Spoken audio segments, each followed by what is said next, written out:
좋겠습니다. 오늘 우리가 함께 말씀 나눌 제목은 변화에 도전하자라는 겁니다. 변화에 도전하자. 미국의 클린턴 대통령이 취임식할 때 시를 낭송했던 여성 시인이 있습니다. 그는 사회운동가이기도 한 마야 안젤로라고 하는 사람이 이런 말을 했습니다. 당신의 마음에 들지 않는 것이 있다면 그걸 바꾸어라.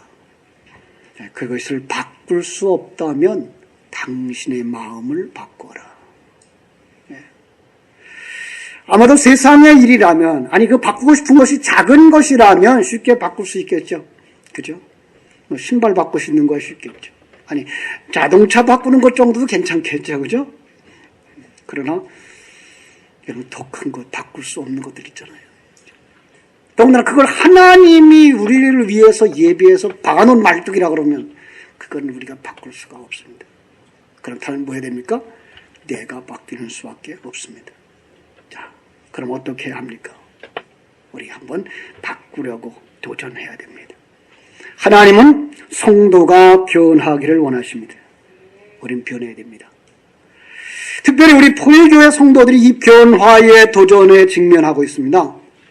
제가 여러분의 입장들을 충분히 이해할 수는 없지만 수년간 갈등 속에서 굳어진 마음과 몸, 그래서 움직이기 싫죠.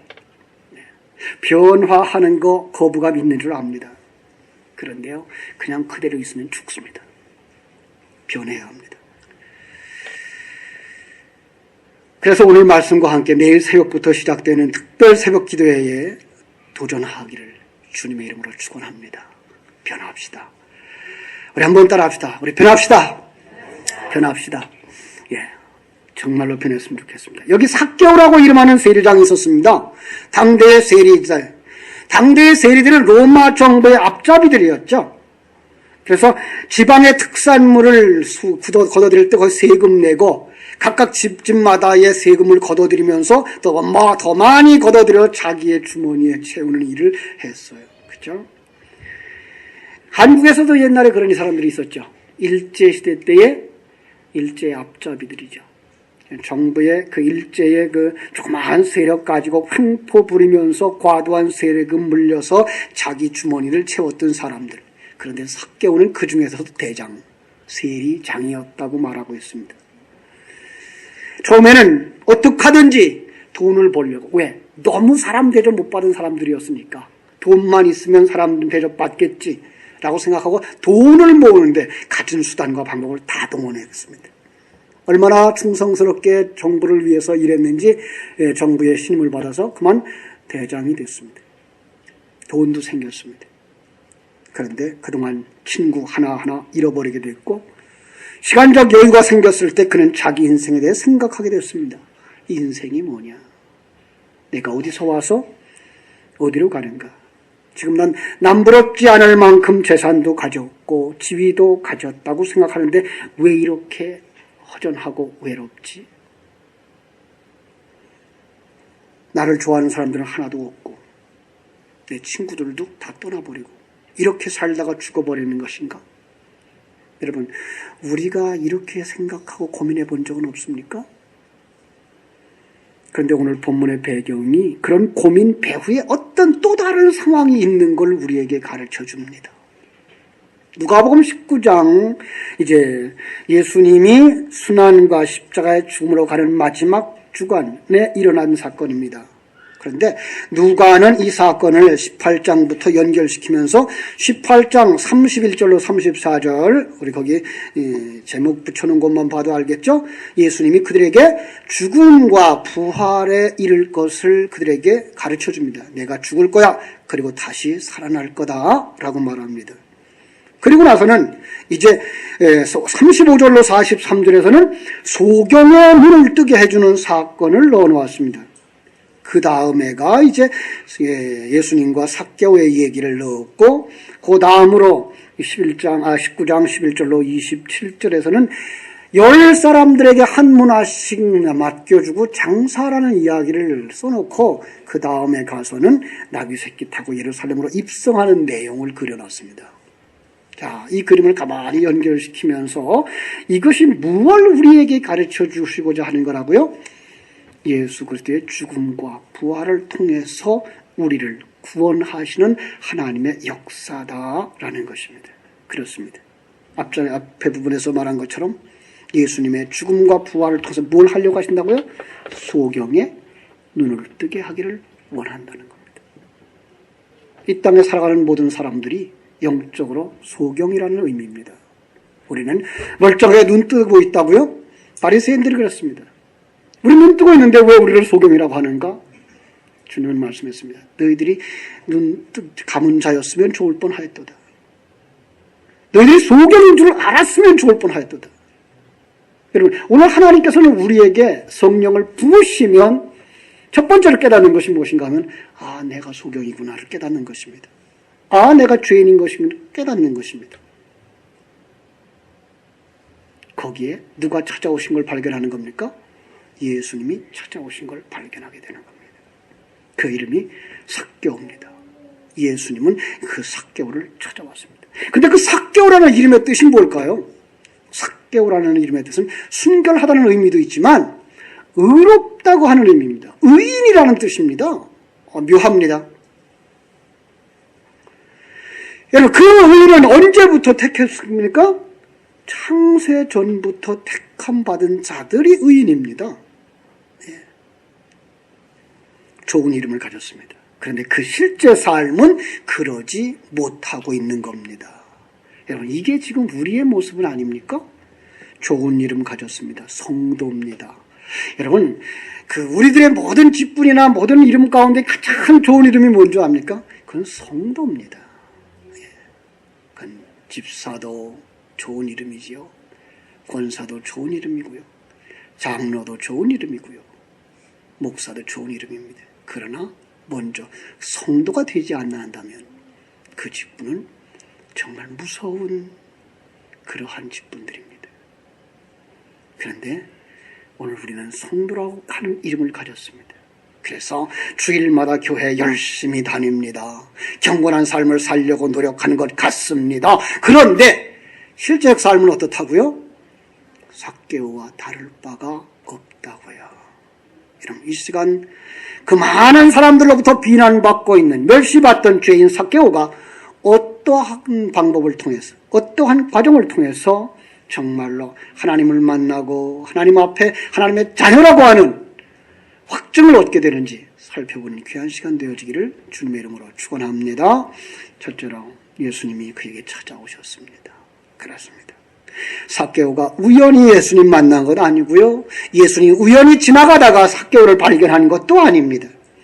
하나님이 창조한 이 세계 속에 우연이란 존재하지 않습니다.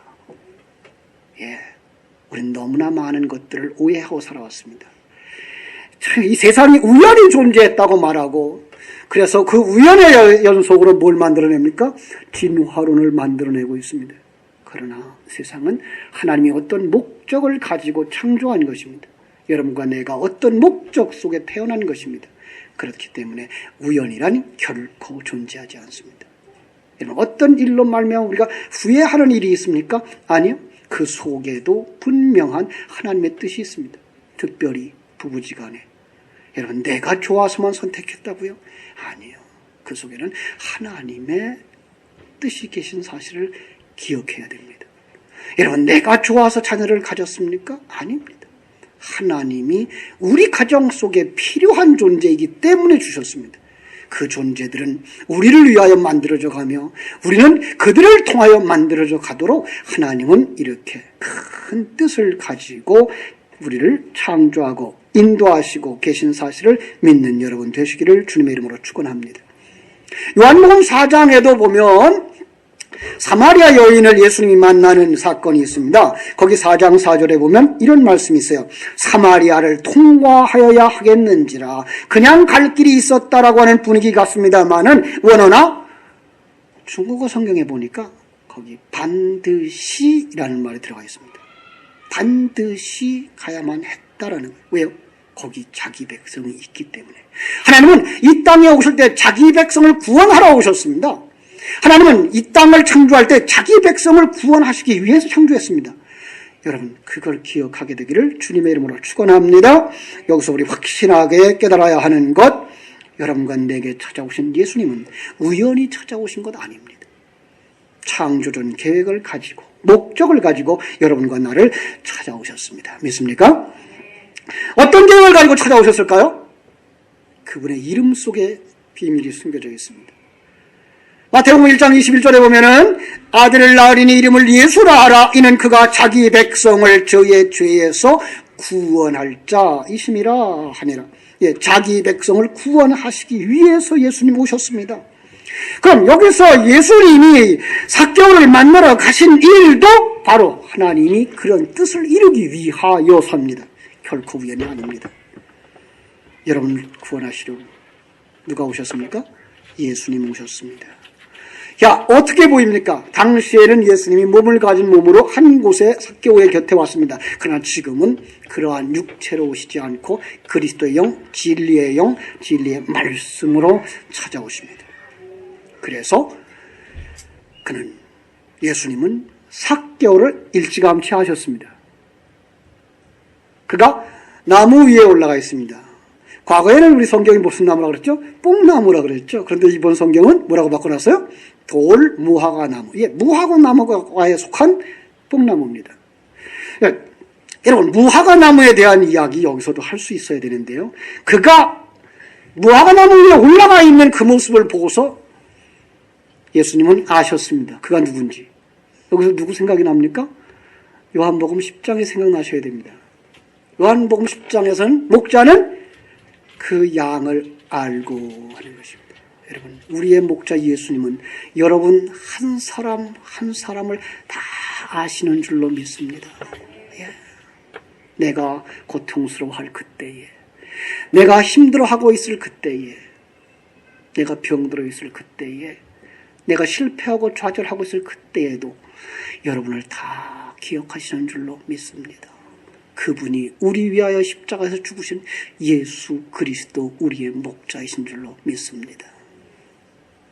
그런데 삭개오 예수님 만나지 못할 만한 조건들이 많이 가리고 있습니다. 키가 작습니다. 그리고 다른 사람들이 반기지 않습니다. 그래서 그는 어디로 올라갑니까? 무화과 나무 꼭대기로 올라갑니다. 여기 아주 깊은 의미가 숨겨져 있습니다. 여러분, 키가 작은 것은 성경 속에서 말하는 작은 자입니다. 작은 자는 하나님의 백성입니다. 사람들에게 반기움을 받지 못합니다. 예수 믿는 사람은 세상들에게 반기움을 받지 못합니다. 왜요? 행위가 나빠서가 아니고 진리를 가졌기 때문입니다. 물론 여기 삭개오에게 그러한 내용은 없습니다. 그러나 그의 형태 속에서 우리는 그가 하나님이 일찌감치 택한 하나님의 백성인 것을 알 수 있습니다. 그런데 그가 무화과 나무 꼭대기에 올라가 숨었습니다. 여러분, 무화과 나무 잎사귀 그러면 생각나는 데 있습니까? 창세기 3장입니다.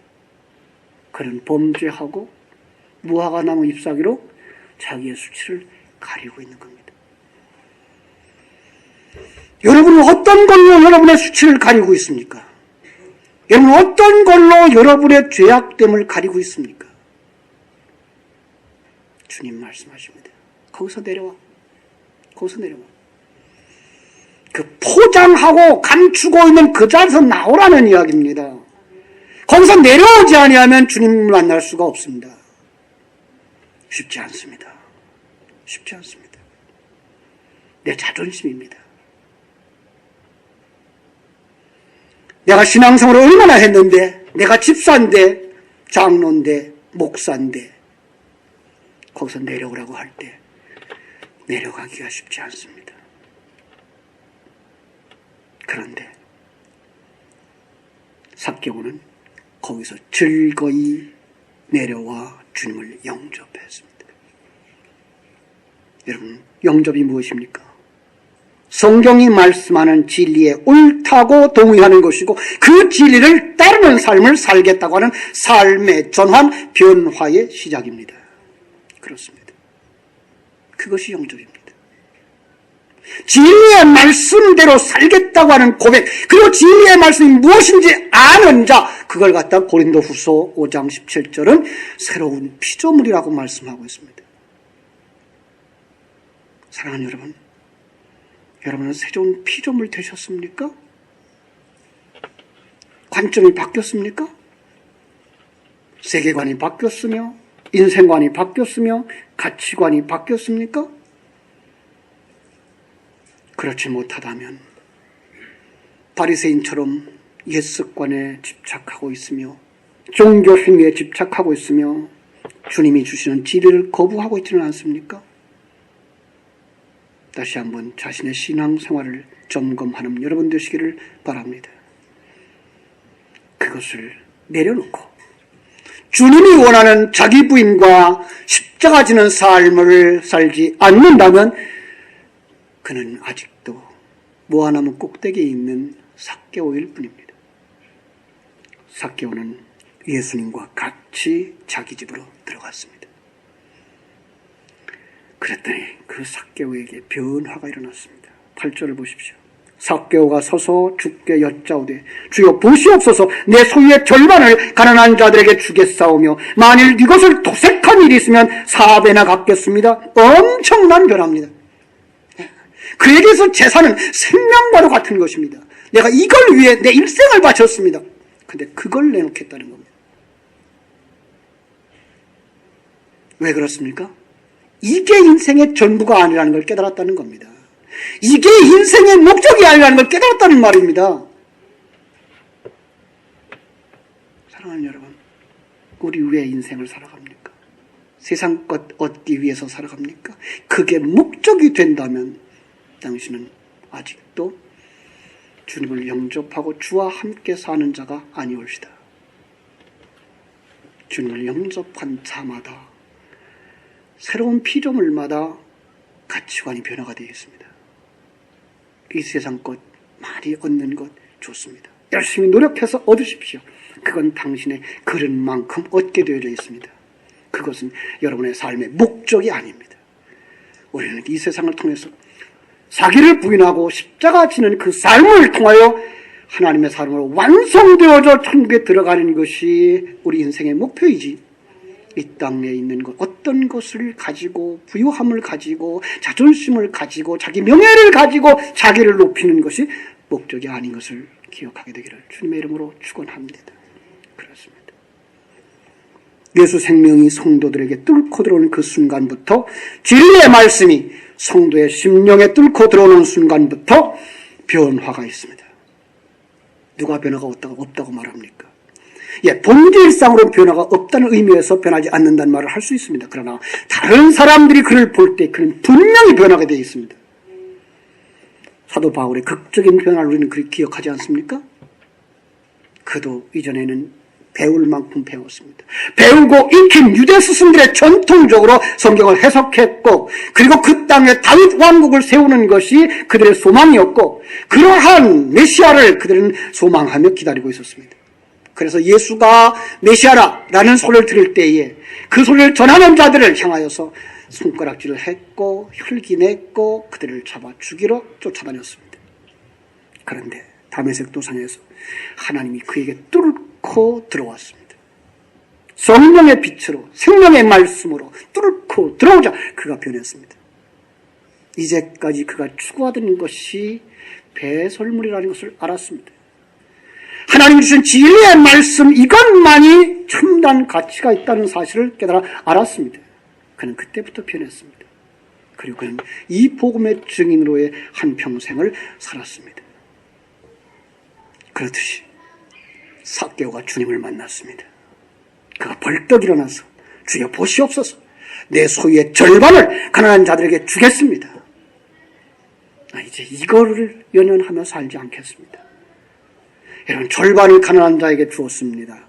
남의 것을 속여서 빼앗은 일이 있으면 4배를 갚겠습니다. 여러분, 그러고 나면 그가 무슨 재산이 남겠습니까? 하나도 없을지도 모릅니다.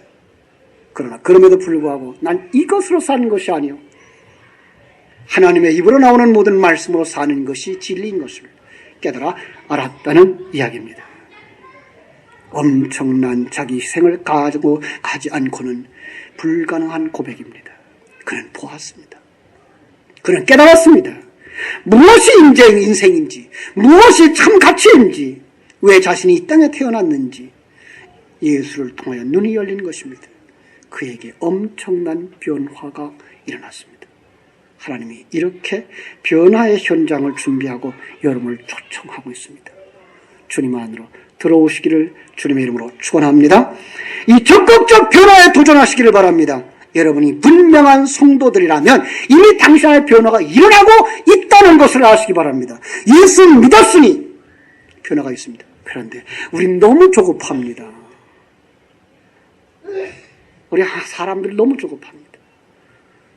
특별히 우리 한국 사람들 아주 급합니다. 그래서 한국 사람들의 특징이, 아니 외국인들이 한국말을 제일 처음 배우는 말이 왜 그렇죠? 너무 조급합니다. 그래서 이제 가끔 이제 목사님들이 농담 삼아 그런 얘기를 하죠. 우리가 얼마나 성질이 급한지, 할아버지 하나님 인내의 은혜를 주세요. 인내의 은사를 주세요. 빨리 주세요. 아니요. 하나님은 그 변화를 우리의 일생에 맡겨놓습니다. 오랜 시간입니다. 그 비유가 그 다음에 나오는 각 사람에게 한 문화씩을 주고 장사하라고 하는 겁니다. 여러분 이제부터 그 한 문화 가지고 장사해야 됩니다. 여러분 그 한 문화가 뭔지 압니까? 또 다른 비유에서 그 한 문화를 설명하는데, 아침에 와서 포도원에 와서 일한 농부에게도 한 문화를 주고, 점심때 와서 일한 농부에게도 한 문화를 주고, 저녁에 온 농부에게도, 아니 일꾼에게도 한 문화를 줍니다. 그건 바로 생명입니다. 예. 그렇다면 여기 한 문화씩을 주고 갔다는 얘기는 무슨 말입니까? 여러분과 내 속에 예수 생명 줬다는 겁니다. 그 예수 생명 가지고 여러분이 되새김질하고 그걸 키워나가면 여러분은 10문화를 거두게 되고 5문화를 거두게 되는 것입니다. 그런데 여기 한 문화를 그대로 가져온 사람이 있습니다. 여러분 생명은 그대로일 수가 없습니다. 어떻게 하든지 변하게 되어 있고 자라게 되어 있습니다. 그런데 한 문화를 그대로 가져왔다는 것은 뭡니까? 있다고 자칭하고 있지만 없는 자였다라는 겁니다. 그래서 그는 다 빼앗기고 그는 지옥으로 던져지고 마는 것입니다. 사랑하는 여러분 속에 예수 생명이 있습니까? 그 예수 생명을 가지고 근본의 변화에 도전하셔서 10문화를 남기고 5문화를 남기는 여러분 되어지기를 주님의 이름으로 축원합니다. 여기 나는 남의 것을 도적질한 것이 있으면 4배나 갚겠습니다라는 말은 나는 도적입니다라는 말입니다. 예. 자신을 양의 도적이라고 고백하는 고백, 회개입니다. 우리 여기에 있습니다. 진정한 변화를 요구하십니까? 여러분 하나님 앞에 정말 회개하는 여러분 되어지기를 바랍니다. 그러면 큰 변화가 일어날 것입니다. 주님 선언합니다. 오늘 이 집에 구원이 이르렀으니 이 사람도 아브라함의 자손이미로다. 기도하겠습니다. 하나님 우리 아버지, 하나님의 크신 은혜와 사랑을 감사합니다. 무엇이고 한데 이처럼 우리를 사랑해 주셔서 제멋대로 살고 자기가 주인인 것처럼 살고 자기가 왕인 것처럼 사는 저희들 속에 예수 생명으로 오셨는지요, 진리의 말씀으로 오셨는지요, 생명으로 오셔서 우리를 바꿔가시기 원하시는 것을 감사합니다. 그러나 아직도 우리 무화과 나무 잎 속에 감추어져서 난 아닙니다, 나는 주인입니다, 나는 잘났습니다, 나는 집사입니다, 나는 목사입니다, 나는 장로입니다 라고 자기를 그런 것들로 가리며 속내를 보이지 아니하고 낮은 자 되어지고 자기 부인하는 자 되어지고 십자가 잘 지는 자 되지 않기로 살아가고 있지는 않습니까? 사랑하는 하나님, 우리 모두에게 신령한 눈을 열어 주시옵소서. 진리와 생명의 말씀으로 우리의 눈이 열려져서 남을 보는 것이 아니라 자기를 볼 수 있게 하여 주시옵소서. 그리고 주님 앞에 두 손 번쩍 들고 항복하게 하시고, 주여 내가 죄인입니다, 내가 도적이었습니다, 내가 강도였습니다, 내가 주의 전을 가로막는 방해꾼이었습니다 고백할 수 있는 새로운 변화가 일어나게 하여 주시옵소서. 근본 특별 새벽 기도에 이 변화를 허락해 주시고 그 속에 진리의 말씀으로 채우시고 성령으로 채우셔서 성령 충만하고 은혜 충만하고 능력 있는 교회로 탈바꿈 되게 하시고 하나님의 귀한 자녀들로 변화되게 하셔서 오늘 삭개오에게 주셨던 이 말씀처럼 오늘 우리가 구원이 내 안에서 이루어지고 완성됨을 드러낼 수 있는 하나님의 사람들이 다 되게 하여 주시옵소서. 예수님의 이름으로 기도하옵나이다. 아멘.